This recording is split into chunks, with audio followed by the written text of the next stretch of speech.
পৃথিবীর ইতিহাসে যে কজন নারী শাসক দীর্ঘ সময় শাসনকার্য পরিচালনা করেছেন তাদের মধ্যে রানী ভিক্টোরিয়া অন্যতম। ৬ দশকের শাসনামলে তিনি ব্রিটিশ সাম্রাজ্যে আধুনিকায়ন শুরু করেন। তার কল্যাণে ব্রিটিশদের উপনিবেশিক অঞ্চলগুলোতে অনেক যুগান্তকারী উন্নয়ন কাজ সম্পন্ন হয়েছে। একজন নারী হয়েও ৬৪ বছর যাবৎ ব্রিটিশ সাম্রাজ্যকে এক হাতে ধারণ করা ভিক্টোরিয়ার সুখ্যাতি সেকালে ইউরোপের গণ্ডি পেরিয়ে সুদূর আফ্রিকা ও এশিয়াতে পৌঁছায়। ব্রিটিশ শাসকদের মধ্যে রানী ভিক্টোরিয়া ভারতবর্ষের মানুষের নিকট সবচেয়ে বেশি পরিচিত পান, কারণ 1876 সাল থেকে 1901 সাল অবধি ভারতবর্ষে ব্রিটিশ উপনিবেশিক অঞ্চলের সম্রাজ্ঞীর দায়িত্ব পালন করেন তিনি। মৃত্যুর পর লর্ড কার্জন ভারতবর্ষের তৎকালীন রাজধানী কলকাতায় তার স্মরণে ঐতিহাসিক ভিক্টোরিয়া মেমোরিয়াল নির্মাণ করেন। এটি ছাড়াও অবিভক্ত বাংলার ত্রিপুরা খ্যাত বর্তমান বাংলাদেশের কুমিল্লা শহরে রায়বাহাদুর আনন্দচন্দ্র 1899 সালে কুমিল্লা ভিক্টোরিয়া কলেজ প্রতিষ্ঠা করেন। রানী ভিক্টোরিয়ার সম্মানার্থে নামকরণ করায় ব্রিটিশ সরকার তাকে রায়বাহাদুর উপাধি প্রদান করে। আর এতে করেই বোঝা যাচ্ছে অবিভক্ত বাংলা তথা ভারতবর্ষে রানী ভিক্টোরিয়ার প্রভাব কতটুকু ছিল। ভারতবর্ষের ইতিহাসের সঙ্গে ওতপ্রোতভাবে জড়িত রানীর ব্যক্তিজীবন, শাসনকার্য পরিচালনা সম্পর্কে এবং সেই সাথে তার কফিনে যে গোপন জিনিস পুরে দেওয়া হয়েছিল সেই অজানা তথ্য আপনাদেরকে জানাবো, তাই ভিডিওটি স্কিপ না করে শেষ পর্যন্ত দেখুন।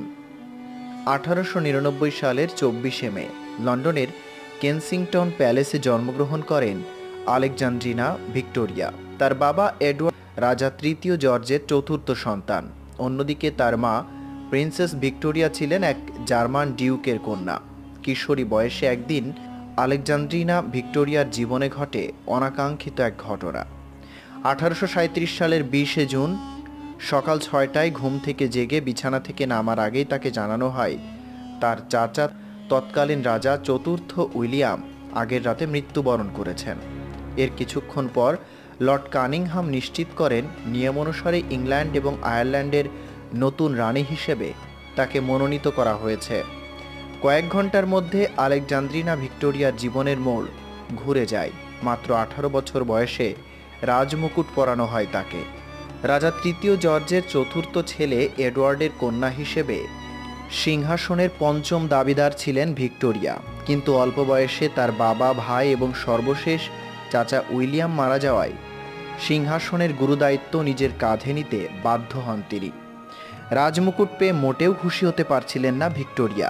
একে তো বয়স কম, দ্বিতীয়ত রাজার মৃত্যু এবং নতুন রানী হিসেবে সিংহাসনে আরোহণকে কেন্দ্র করে রাজপ্রাসাদে চলমান ষড়যন্ত্র মোকাবেলা করতে হয়েছিল তাকে। শাসনকার্য বুঝে নিতে রানী ভিক্টোরিয়া প্রাসাদের মন্ত্রীদের সঙ্গে প্রথম বৈঠকে নিজের উচ্চতার কারণে বিপাকে পড়েন। মাত্র 4 ফুট 11 ইঞ্চি উচ্চতা নিয়ে তিনি যখন সভায় যোগদান করেন তখন অনেকেই তার দিকে এক দৃষ্টিতে তাকিয়েছিল। যদিও প্রথম দিনের এমন প্রতিকূলতা তাকে মোটেও ভীত সন্ত্রস্ত করেনি, বরঞ্চ তিনি নিজের জন্য বড় উচ্চতার চেয়ার আনার নির্দেশ দেন। আর এতে করে মন্ত্রীরাও খানিকটা বুঝতে পারেন নতুন রানীর সঙ্গে বোঝাপড়া খুব সহজ হবে না। ভিক্টোরিয়ার বয়স যখন মাত্র 8 মাস তখন নিউমোনিয়া আক্রান্ত হয়ে তার পিতা এডওয়ার্ড মৃত্যুবরণ করেন। পিতার মৃত্যুর পর তার শৈশব কাটে মা এবং উচ্চাকাঙ্ক্ষী উপদেষ্টা জন কনরয়ের অধীনে। কনরয় সবসময় ভিক্টোরিয়াকে নিজের নিয়ন্ত্রণে রাখতে চাইতেন, কিন্তু স্বামীর মৃত্যুর পর প্রিন্সেস ভিক্টোরিয়ার সঙ্গে রাজা উইলিয়ামের সম্পর্ক খারাপ হতে থাকে। একসময় রাজা তাকে রাজপ্রাসাদের দায়িত্ব থেকেও অব্যাহতি দেন। সেই সাথে প্রাসাদের গুরুত্বপূর্ণ সভায় তার যোগদানে নিষেধাজ্ঞা আরোপ করেন।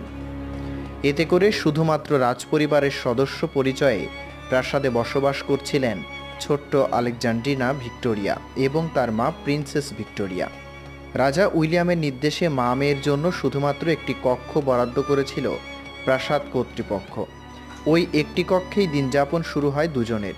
কিন্তু এখানেই থেমে থাকেনি প্রয়াত এডওয়ার্ডের স্ত্রী সন্তানের উপর রাজার এমন বিরূপ আচরণ। শিশু বয়সে পড়াশোনা থেকে বঞ্চিত না করলেও অন্যদের তুলনায় একেবারে ব্যতিক্রম নিয়মে শিক্ষা গ্রহণ করতে বাধ্য হন ভিক্টোরিয়া। তার উপর মানসিক চাপ বাড়িয়ে তোলার জন্য নতুন নতুন নিয়মের মধ্য দিয়ে তার দিনের সময়সূচি নির্ধারণ করা হতো। এমনকি নিজ কক্ষের বাইরে একা হাঁটা নিষিদ্ধ ছিল তার জন্য। ভিক্টোরিয়া রানী হওয়ার পর আদালতের মাধ্যমে উপদেষ্টা জন কনরয়ের ক্ষমতা কমিয়ে আনেন। এছাড়াও তখন মায়ের সঙ্গে তার দূরত্ব তৈরি হয়।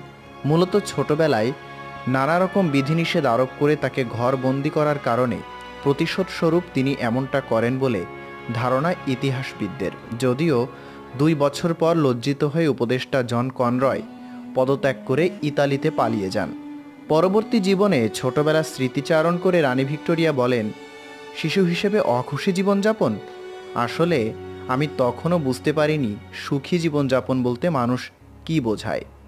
জন্মের পর রানী ভিক্টোরিয়া কেনসিংটন প্রাসাদেই বড় হয়েছেন। ওই প্রাসাদে রাজপরিবারের শিশু কিশোরদের পাঠদানের প্রক্রিয়াকে কেনসিংটন সিস্টেম বলা হতো। ভবিষ্যতে বিভিন্ন উপনিবেশিক অঞ্চলে ভ্রমণের সুবিধার্থে সাধারণ বিষয়ের পাশাপাশি সেখানে বিভিন্ন দেশের ভাষা শেখানো হতো। এ কারণে তিনি নিজেও ল্যাটিন, ফরাসি এবং ইটালীয় ভাষা শেখেন। অন্যদিকে মা জার্মান হওয়ার সুবাদে ছোটবেলা থেকেই জার্মান ভাষায় কথা বলতে শুরু করেন রানী ভিক্টোরিয়া। রাজপ্রাসাদে পড়াশোনার বাইরে বেশিরভাগ সময় নিজ কক্ষে কাটানোর ফলে জার্মান ভাষা চর্চা আরও বেড়ে যায়। এছাড়াও তার স্বামী প্রিন্স আলবার্টো ছিলেন জার্মান রাজপুত্র, আর এই কারণে সাংসারিক জীবনেও মাত্রাতিরিক্ত জার্মান ভাষায় অভ্যস্ত ছিলেন রানী ভিক্টোরিয়া। যদিও প্রিন্স আলবার্ট শুদ্ধ ইংরেজিও বলতে পারতেন, তবে শাসনকার্য পরিচালনা করতে গিয়ে রানী ভিক্টোরিয়া উপনিবেশিক অঞ্চলের চমৎকার কিছু ভাষা শিখেছিলেন। ভারতবর্ষের দায়িত্ব বুঝে নেওয়ার পর প্রায়শই এই অঞ্চলে নিযুক্ত স্থানীয় কর্মকর্তাদের সঙ্গে সাক্ষাৎ করতেন রানী ভিক্টোরিয়া। 1887 সালের আগস্ট মাসে উইন্ডসর প্রাসাদে একদল ভারতীয় কর্মকর্তার সঙ্গে সাক্ষাৎ করেন তিনি। তাদের মধ্যে জনপ্রিয় ব্যক্তিত্ব আব্দুল করিমের কাছ থেকে তিনি হিন্দি এবং উর্দু ভাষা শেখেন। এই প্রসঙ্গে রানী ভিক্টোরিয়া তার ব্যক্তিগত ডায়েরিতে লিখেন, আমি চাকরদের সঙ্গে কথা বলার জন্য অল্প অল্প করে হিন্দুস্তানি ভাষা শিখেছি। এটা আমার জন্য অনেক বড় আগ্রহ, সেখানকার মানুষের ভাষা এবং মানুষ সম্পর্কে জানতে পারা। ব্যক্তিগতভাবে এর আগে আমার কখনো এমন বাস্তবিক অভিজ্ঞতা হয়নি। 6 দশকের শাসন আমলে তার অধীনে মন্ত্রিসভায় বহু ব্যক্তির উত্থান পতন ঘটেছে। এদের মধ্যে কেউ কেউ রানীর প্রিয় হতে পেরেছেন, কেউ বা বহু রকম চেষ্টা করেও ব্যর্থ হয়েছেন। তবে তার প্রধানমন্ত্রীদের মধ্যে সবচেয়ে বেশি বিতর্ক সৃষ্টি করেন লর্ড মেলবোর্ন। 18 বছর বয়সে রানী ভিক্টোরিয়া যখন ব্রিটিশ সিংহাসনে বসেন, তখন লর্ড মেলবোর্ন ছিলেন মন্ত্রিসভার প্রধান। শাসন আমলের প্রথমেই রানী ব্যাপকভাবে সমালোচিত হন এই বুড়ো প্রধানমন্ত্রীর কারণে। লর্ড মেলবোর্ন নানাভাবে অল্প বয়সী ভিক্টোরিয়াকে প্ররোচিত করতে চাইতেন। এমনকি তিনি গুজব রটান যে ভিক্টোরিয়াকে তিনি বিয়ে করতে চলেছেন। বিপত্নিক লর্ড মেলবোর্নের এমন আচরণের কারণে বিভিন্ন অনুষ্ঠানে রানীকে মিসেস মেলবোর্ন হিসেবে কটাক্ষ করত অনেকে। আর এসবের কারণে ক্ষিপ্ত হয়ে রানী ভিক্টোরিয়া জনসমক্ষে ঘোষণা দেন লর্ড মেলবোর্নকে তিনি শুধুমাত্র নিজের পিতার চোখে দেখেন। পরবর্তীতে বেঞ্জামিন ডিসেরলি নামে একজন মন্ত্রীও রানীকে কবজা করার জন্য চিঠি ও কবিতা লিখে পাঠান। 21 বছরের বৈবাহিক জীবনে রানী ভিক্টোরিয়া এবং প্রিন্স আলবার্টের ঘরে সর্বমোট 9 জন সন্তান জন্মগ্রহণ করে। পরবর্তীতে তার ছেলেমেয়েদের বেশিরভাগই ইউরোপের বিভিন্ন রাজপরিবারে বৈবাহিক সম্পর্ক স্থাপন করেন। এতে করে তার বংশধররা গোটা ইউরোপে ছড়িয়ে পড়ে। ইতিহাসবিদদের মতে Germany, Greece, Russia, Romania, Norway এবং সুইডেনের রাজপরিবারে সব মিলিয়ে রানী ভিক্টোরিয়ার নাতি নাতনি ছিলেন 42 জন। প্রথম বিশ্বযুদ্ধে নিজেদের মধ্যে যুদ্ধ করা জার্মানির কাইসার উইলহেম, রাশিয়ার তাসরিনা আলেকজান্দ্রা, ব্রিটেনের পঞ্চম জর্জ সবাই ছিলেন রানী ভিক্টোরিয়ার নাতি নাতনি। কাইসার উইলহেম তখন বলেছিলেন, যদি তার দাদি বেঁচে থাকত তবে কখনোই এই প্রথম বিশ্বযুদ্ধ সংগঠিত হতো না। অন্তত তিনি কখনোই নিজেদের মধ্যে যুদ্ধ করার মতো অপমানজনক কাজ মেনে নিতেন না। রাজপরিবারের কলহ নতুন কিছু নয়। ইতিহাস বলে প্রায় সকল সাম্রাজ্যের রাজপরিবারে কলহ ষড়যন্ত্র লেগেই থাকত। আর সিংহাসনে বসার বাসনা রাজপরিবারের সবার মাঝেই কম বেশি কাজ করে। যদিও রানী ভিক্টোরিয়াকে হত্যা চেষ্টার সঙ্গে রাজপরিবারের কাউকে সরাসরি জড়িত থাকতে দেখা যায়নি, বরঞ্চ ধারণা করা হয় তারপরে সিংহাসনের উত্তরসূরিরা গোপনে এসব করতেন। 1840 সালের জুনে প্রথম সন্তান গর্ভে থাকা অবস্থায় ভিক্টোরিয়া প্রিন্স আলবার্টের সঙ্গে ভ্রমণ করছিলেন। ঠিক সন্ধ্যায় তাদের লক্ষ্য করে গোলাগুলির ঘটনা ঘটে। প্রিন্স আলবার্টা খুব অল্প সময়ের মধ্যে চালককে নিয়ে গাড়ি নিরাপদ স্থানে নিয়ে যান। কয়েক মুহূর্ত দেরি হলে হয়তো গুলিবিদ্ধ হতেন রানী ভিক্টোরিয়া। এই ঘটনার পর হত্যাচেষ্টার অভিযোগে এডওয়ার্ড অক্সফোর্ড নামে একজনকে গ্রেপ্তার করা হয়। যদিও আদালতে উন্মাদ প্রমাণিত হয়, তাকে মুক্ত করে দেন রানী ভিক্টোরিয়া। অতঃপর 1850 সালে রানী নিজেই নিজের বাহন চালিয়ে বাকিংহাম প্যালেস অতিক্রম করছিলেন। সেই সময় অবসরপ্রাপ্ত সেনা সদস্য রবার্ট পেট রানীর মাথায় বেত্রাঘাত করে। পরবর্তী তদন্ত করে জানা যায় বেতটির ওজন 3 আউন্সের কম ছিল বলে রানীর তেমন ক্ষতি হয়নি, অন্যথায় বড়সড় বিপদ হতে পারত। একইভাবে 1842, 1849 এবং 1872 সালে একাধিকবার রানী ভিক্টোরিয়া নিজের বাহনে হামলার শিকার হন। 1838 থেকে 1841 সাল পর্যন্ত সময়টাতে ভিক্টোরিয়া একজন উত্ত্যক্তকারীর পাল্লায় পড়েন। সংবাদপত্রের শিরোনামে ওই ছেলেকে দ্য বয় জোন্স নামে উল্লেখ করা হয়েছিল। এডওয়ার্ড জোন্স নামক ওই ব্যক্তি একাধিকবার বাকিংহাম প্রাসাদের নিরাপত্তা ফাঁকি দিয়ে রানীর কক্ষে প্রবেশ করতে সক্ষম হন। আটক হওয়ার পর তার কাছ থেকে রানীর অন্তর্বাস পাওয়া যায়।